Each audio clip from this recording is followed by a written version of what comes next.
Hello students, last video में अपन ने देखा था factors affecting rate of a chemical reaction. उसमें अपन ने दो फैक्टर स्टडी कर लिए थे।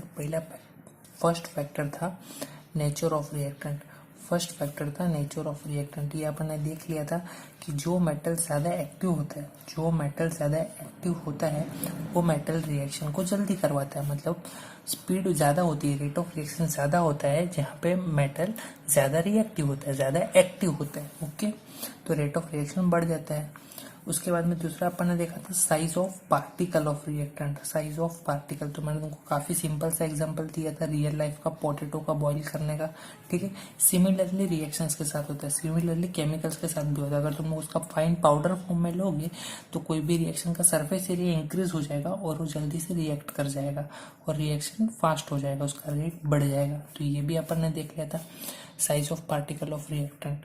अब आता है थर्ड इंपॉर्टेंट पॉइंट, जो है कॉन्सेंट्रेशन ऑफ द रिएक्टेंट। अब कॉन्सेंट्रेशन का सिंपल सा मतलब क्या है समझो, कॉन्सेंट्रेशन ऑफ द रिएक्टेंट्स। अब कॉन्सेंट्रेशन का सिंपल सा मतलब समझो पहले। देखो, अब कॉन्सेंट्रेशन वर्ड का मैं मतलब एक्सप्लेन करता हूँ। सपोज करो तुम लोग ने एक ग्लास लिया है, ठीक है, एक ग्लास लिया है। ग्लास में तुमने हाफ ग्लास या समझो इतना वाटर भर दिया उसमें। ओके, अब उसके अंदर तुम लोग क्या डाल रहे हो, शुगर डाल रहे हो, लेकिन कितना डाल रहे हो, 2 स्पून डाल रहे हो। कितना डाल रहे हो, 2 चम्मच, 2 स्पून शुगर तुम लोग इसमें डाल रहे हो। ठीक है, और इसको मिक्स करोगे तो ये मीठा सोल्यूशन बन जाएगा, मीठा पानी बन जाएगा। ठीक है, अभी सिमिलरली सेम साइज का एक दूसरा ग्लास ले रहे हो।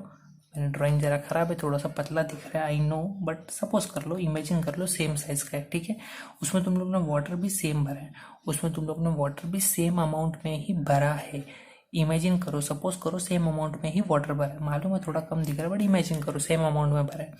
और इसमें भी तुम लोग शुगर डाल रहे हो, बस इसमें चेंज इतना कर रहे हो कि 2 स्पून की जगह तुम लोग इसमें 5 स्पून डाल रहे हो। कितना डाल रहे हो, 5 चम्मच शक्कर डाल रहे हो और फिर इसको डिजोल्व कर रहे हो, डिजोल्व हो जाएगा। ठीक है, अब तुम लोग ही मुझे बताओ कौन सा ग्लास 1 या ग्लास 2, कौन से ग्लास में पानी ज़्यादा मीठा रहेगा।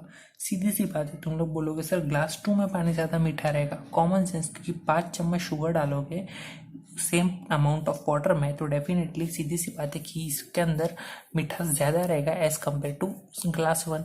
तो इसको ही कहते हैं कॉन्सेंट्रेशन, इसको ही बोलते हैं कॉन्सेंट्रेशन, कि सेम अमाउंट ऑफ वाटर में तुम लोग ने चेंज किया तुम लोग ने शुगर का क्वांटिटी। तो जहाँ पे ज़्यादा मीठा है इसको अपन बोलेंगे कॉन्सेंट्रेटेड सोल्यूशन, और जहाँ ज़्यादा मीठा नहीं है इसको अपन बोलेंगे डाइल्यूट सोल्यूशन। तो एकदम क्लियर समझ में आ गया कॉन्सेंट्रेशन का मतलब क्या। कॉन्सेंट्रेशन का मतलब सिंपल सा कि तुम लोग कितना अमाउंट ऑफ कोई भी चीज़, चाहे शुगर हो चाहे कोई केमिकल हो, कोई भी चीज़ कितना अमाउंट डाल रहे हो तुम लोग कितने वाटर में, वो डिपेंड करेगा कितना अमाउंट डाल रहे हो, कितने क्वांटिटी ऑफ वाटर में, उसको बोलते हैं कॉन्सेंट्रेशन। अगर तुम लोग ज़्यादा अमाउंट डाल रहे हो तो कॉन्सेंट्रेटेड सोल्यूशन, और कम अमाउंट डाल रहे हो तो डाइल्यूट सोल्यूशन। ठीक है, अब इसको अपन केमिकली समझते हैं एग्जाम्पल के थ्रू। कैल्शियम कार्बोनेट का एग्जांपल लेते हैं, CaCO3। जब तुम लोग CaCO3 का रिएक्शन करवाते हो कॉन्सेंट्रेटेड HCl मतलब ऐसा वाला जहाँ पे वाटर तो उतना ही है, दोनों केस में वाटर सेम है, लेकिन तुम लोग ने जो HCl का क्वांटिटी वो ज्यादा रखा है, इसलिए इसको कॉन्सेंट्रेटेड HCl बोलेंगे। ठीक है, तो कॉन्सेंट्रेटेड HCl का रिएक्शन जब तुम लोग CaCO3 के साथ करते हो तो फॉर्मेशन तो होता है calcium oxide plus CO2, no doubt. अब दूसरी चीज भी साथ ही साथ बता देता हूँ, जब तुम लोग कैल्शियम कार्बोनेट का रिएक्शन करोगे HCl डाइल्यूट के साथ, डाइल्यूट मतलब ये वाला केस जहाँ पे HCl का कॉन्सेंट्रेशन कम है। ठीक है, तो यहाँ पे भी प्रोडक्ट तो मिलेगा calcium oxide plus CO2 gas form में, नो डाउट, लेकिन दोनों ही इस रिएक्शन में डिफरेंस ये आएगा कि यहाँ पे CO2 तुमको जल्दी मिलेगा, अर्ली, ये रिएक्शन जल्दी खत्म हो जाएगा एज कम्पेयर टू ये वाला रिएक्शन। अगर तुम दोनों रिएक्शन को सेपरेटली करोगे तो तुमको क्लियर कट ऑब्जर्व होगा ये चीज कि CO2 केस 1 में जहाँ पे कॉन्सेंट्रेटेड HCl है, रिएक्शन वहां पे जल्दी टेक प्लेस कर रहा है, CO2 बहुत ज्यादा अमाउंट में और जल्दी निकल रहा है वहां पे, मतलब रिएक्शन खत्म हो गया एज कम्पेयर टू केस 2 में भी CO2 इवॉल्व होगा नो डाउट, बट थोड़ा सा टाइम लगेगा एज कम्पेयर टू केस 1। तो कॉन्सेंट्रेशन ऑफ रिएक्टेंट क्या इफेक्ट डालता है कि अगर तुम्हारा रिएक्टेंट ज्यादा रहेगा, अगर तुम्हारा रिएक्टेंट का कॉन्सेंट्रेशन ज्यादा रहेगा तो सीधी सी बात है रिएक्शन जल्दी टेक प्लेस करेगा, रिएक्शन जल्दी टेक प्लेस करेगा था। तो ये था तुम्हारा थर्ड फैक्टर।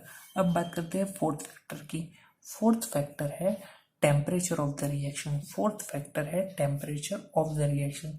बहुत सारे केसेस में टेम्परेचर काफ़ी हेल्पफुल रहता है, कोई भी चीज़ में टेम्परेचर काफ़ी हेल्पफुल रहता है। देखो फॉर एग्जाम्पल एक सिंपल सा रियल लाइफ का एग्जांपल देता हूँ जो तुम लोग ने देखा होगा अपने घर में। कौन सा एग्जांपल? यही एग्जांपल ले लो, यही एग्जांपल, ठीक है। अब इसमें क्या है, देखो अब तुम लोगों ने 5 चम्मच डाला, डिजोल्व हो गया। अगर मैं बोलता हूँ 5 की जगह भी 6 चम्मच कर दो और 1 चम्मच ऐड करो, डिजोल्व होगा, और 1 चम्मच ऐड करो, डिजोल्व होगा। एक पॉइंट ऐसा आएगा कि तुम लोग शक्कर डालोगे लेकिन वो डिजोल्व ही नहीं होगी। तुम लोग शक्कर डालोगे लेकिन वो डिजोल्व ही नहीं होगी। तुम लोग कितना भी इसको स्टर कर लो, कुछ भी कर लो, ये डिजोल्व नहीं होगा। कब तक डिजोल्व नहीं होगा? जब तक इसका टेम्परेचर रूम टेम्परेचर है। जैसे ही तुम लोग इसको गैस पे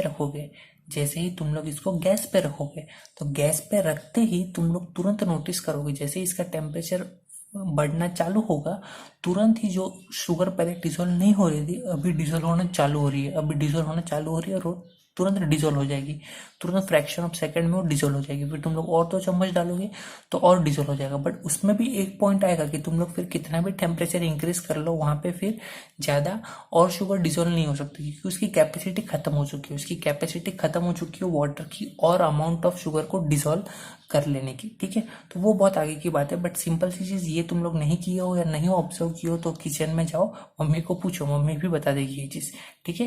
कि टेम्परेचर इंक्रीज करने पे चाहे सॉल्ट हो चाहे शुगर हो वाटर में बहुत जल्दी डिसॉल्व हो जाता है, ठीक है। मतलब टेम्परेचर का सिंपल सा मतलब क्या है, जैसे तुम लोग टेम्परेचर इंक्रीज करते हो वैसे रिएक्शन का स्पीड जल्दी हो जाता है, वैसे रिएक्शन जल्दी टेक प्लेस होने लगता है, ठीक है।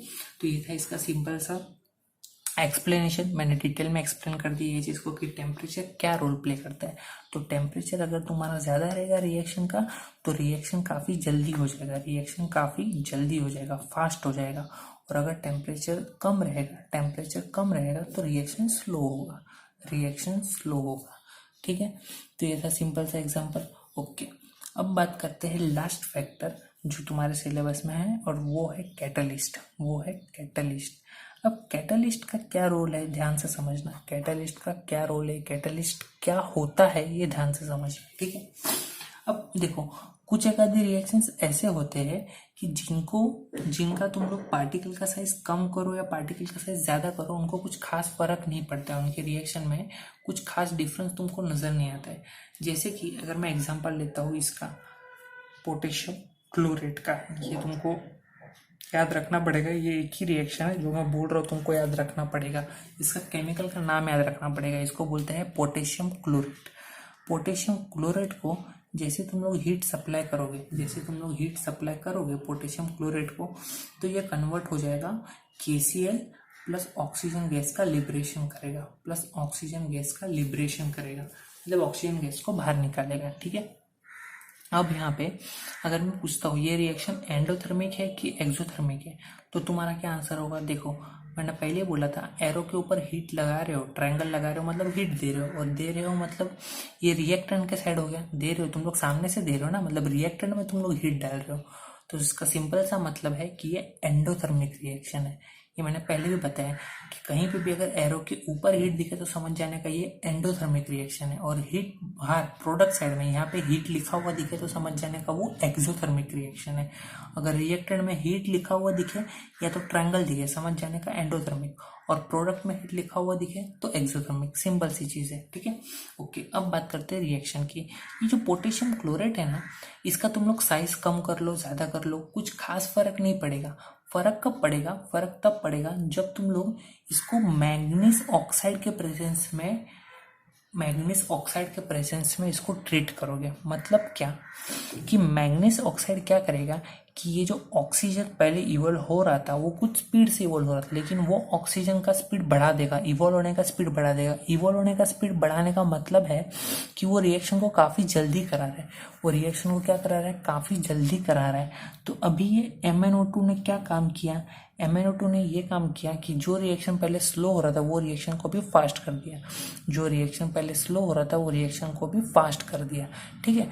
लेकिन उससे MnO2 को कुछ भी फर्क नहीं पड़ा, MnO2 को उससे कुछ भी फर्क नहीं पड़ा, ठीक है। ये चीज समझना, MnO2 को उससे कुछ भी फर्क नहीं पड़ा।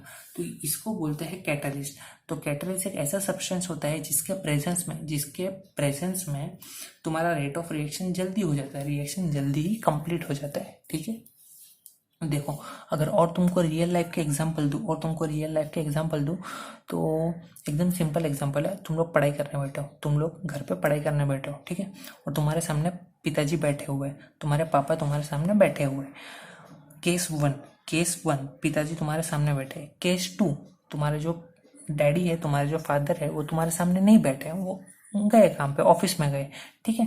तो कौन से केस में तुम्हारी स्टडी जल्दी होगी, कौन से केस में तुम्हारी स्टडी जल्दी होगी, ज्यादा इफेक्टिवली होगी? बोलो, सीधी सी बात है, केस 1 में, जहां तुम्हारे फादर तुम्हारे सामने बैठे। क्यों? उन्होंने कुछ तुमको किया, उन्होंने मारा, धमकाया? कुछ नहीं किया, वो अपना बैठ के अपना काम कर रहे हैं, तुम उनके सामने पढ़ रहे हो, फिर भी तुम्हारा इफेक्टिवनेस ज्यादा हो गया। केस 2 में वो तुम्हारे सामने नहीं है, लेकिन उस टाइम क्या तुम लोग का कुछ रिसोर्सेस कम हुआ तुम्हारे पास, तो पहले भी पेन था बाद में भी पेन है, पहले भी फैन था बाद में भी फैन है। मतलब जो तुम्हारी सराउंडिंग कंडीशन है जहाँ पे तुम लोग बैठ के पढ़ाई करते हो, वो तो दोनों केस में ही सेम है, लेकिन चेंज क्या हुआ? चेंज हुआ कैटलिस्ट का। तो तुम्हारे पापा ने क्या काम किया? पापा ने काम किया कैटलिस्ट का, कि उनके सामने तुम्हारा पढ़ाई बहुत जल्दी हो गया और उनके एब्सेंस में तुम्हारा पढ़ाई काफी लेट हुआ, ठीक है। तो ये काम होता है कैटलिस्ट का, without involving the chemical change. इसका कुछ भी चेंज नहीं होगा, इसका कुछ भी केमिकल चेंज नहीं होगा। आफ्टर रिएक्शन ये वैसे का वैसे ही रहेगा, इसमें कुछ चेंज नहीं आएगा। तो इसको कहा जाता है कैटलिस्ट, ठीक है। मैंने काफी सिंपल वे में एकदम उसको एक्सप्लेन कर दिया, ओके। अब तुम लोग और एग्जाम्पल पढ़ोगे तो तुमको और चीजें जल्दी जल्दी समझ में आना चालू हो जाएगी, ठीक है। क्लियर है चीज? ओके। भी जो नेक्स्ट इंपॉर्टेंट टॉपिक है वो है ऑक्सीडेशन एंड रिडक्शन। क्या इंपॉर्टेंट टॉपिक है? नेक्स्ट इंपॉर्टेंट टॉपिक है ऑक्सीडेशन एंड रिडक्शन।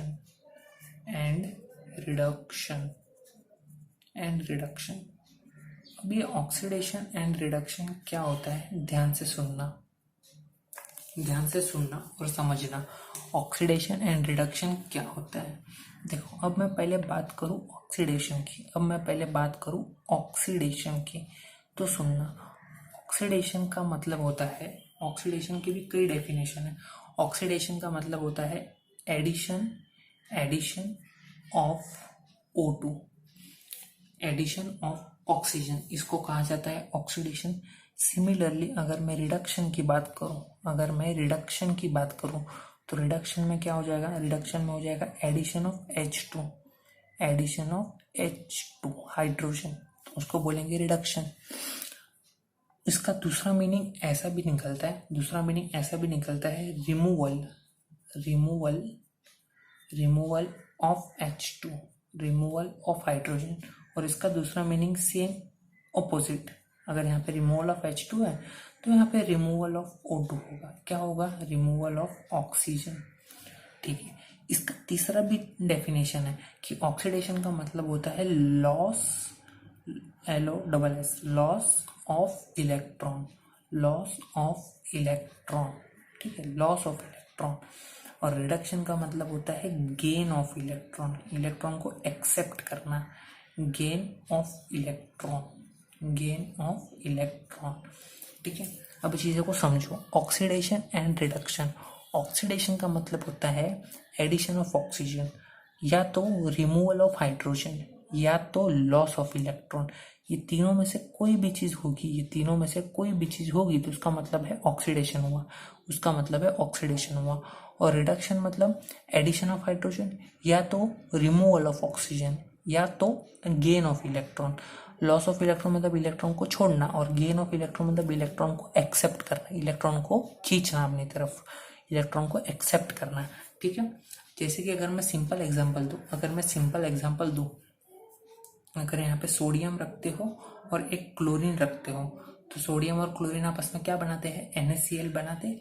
NaCl कैसे बनाते हैं, जो सोडियम होता है वो अपना एक इलेक्ट्रॉन लॉस करता है, और जो क्लोरीन है उसका ही इलेक्ट्रॉन खींच लेता है, और Cl माइनस बनता है, तो ये सॉल्ट बनता है NaCl। यहाँ पे क्लोरीन ने क्या किया, इलेक्ट्रॉन का गेन किया, मतलब क्लोरीन का रिडक्शन हुआ, लेकिन सोडियम का क्या हुआ, सोडियम का हो गया ऑक्सीडेशन। ठीक है, सोडियम का हो गया ऑक्सीडेशन। ओके, ये चीज समझ में आ गई, एकदम क्लियर हो गई ये चीज। अब दूसरी चीज, जो भी एटम है, जो भी एलिमेंट अपना इलेक्ट्रॉन लॉस करता है, तो उसके ऊपर प्लस का साइन आता है। तुम लोग ने देखा होगा NaCl को अपन लिखते हैं Na plus plus Cl minus. अब इसका मतलब क्या, प्लस का मतलब जितना उसके ऊपर प्लस रहेगा उसका मतलब उसने उतना इलेक्ट्रॉन लूज किया, और माइनस का मतलब उसने उतना इलेक्ट्रॉन गेन किया। अगर Na के ऊपर +1 लिखा हुआ है, मतलब 1 नहीं, मतलब सिर्फ प्लस ही है तो 1 ही होगा, सीधी सी बात है। ठीक है, तो जितना भी प्लस होगा तो उतना उसने इलेक्ट्रॉन क्या किया है, इलेक्ट्रॉन लूज किया है। और Cl के ऊपर जितना भी माइनस होगा, या कोई भी एलिमेंट पे जितना भी माइनस होगा, उसका मतलब उसने उतना इलेक्ट्रॉन एक्सेप्ट किया है।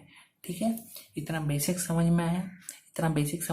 अभी आज के लेक्चर के लिए इतना ही काफी है, बाकी चीजें अपन नेक्स्ट वीडियो में देखेंगे। ओके, कुछ डाउट हो तो कमेंट करो, अपन सॉल्व करेंगे उसको नेक्स्ट वीडियो में। ठीक है, ओके, थैंक यू।